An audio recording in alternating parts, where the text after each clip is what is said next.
alert staff to the minimum stock quantity.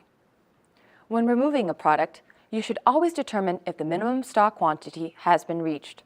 If it has, inform the purchasing personnel or list the item on a designated order book. A staff member performs a periodic inventory of the stock to identify products that are near the reorder point, and designated pharmacy personnel initiate or transmit a purchase order to a drug wholesaler. Perhaps the most common inventory control system is the order book system. Many pharmacies use an order book system, also called a want list or want book. When pharmacists or pharmacy technicians determine that a product should be reordered, they write the item in the order book. Although this approach is simple and inexpensive, it provides the least amount of organized control over inventory. Therefore, the order book system is often used in conjunction with one of the other inventory management systems. Regardless of the inventory system used, pharmacy technicians are vital contributors, frequently identifying changes in use or prescription patterns of pharmaceuticals.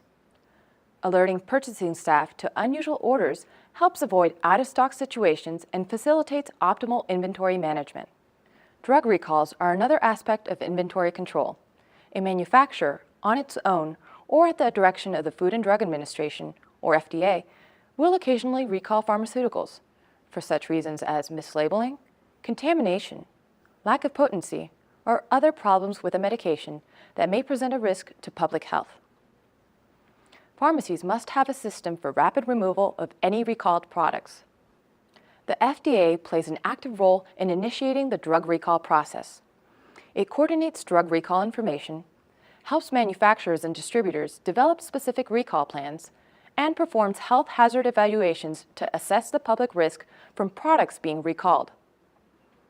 It also classifies recall actions in accordance with the level of risk. Class 1, the most serious type of recall.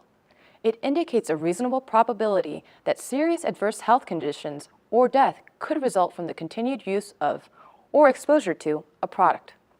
Class 2 indicates the use of or exposure to a product may cause temporary or medically reversible adverse health consequences. It also indicates the probability of serious health consequences from exposure or use is remote. Class 3 is the least serious type of recall. It indicates that use of or exposure to the product is not likely to cause adverse health consequences. The FDA formulates recall strategies on the basis of the health hazard presented by the product. It decides on the need for public warnings and assists the recalling agency with public notification as needed. The most common reasons for drug recalls include penicillin cross-contamination, lack of sterility assurance, incorrect expiration date on label, dissolution failure, expiration date out of accordance with stability data, incorrect product in carton, good manufacturing practice deviations, and foreign substance. Because of their responsibility to protect the public consumer, manufacturers or distributors typically implement voluntary recalls when a drug product needs to be removed from the market. This method of recall is more efficient and effective in ensuring timely consumer protection than an FDA-initiated court action or seizure of the product. Recall notices are sent in writing to pharmacies by the manufacturer of the product or by drug wholesalers. These notices indicate the reason for the recall, the name of the recalled product, the manufacturer, all affected lot numbers of the product, and instructions on how to return the product to the manufacturer.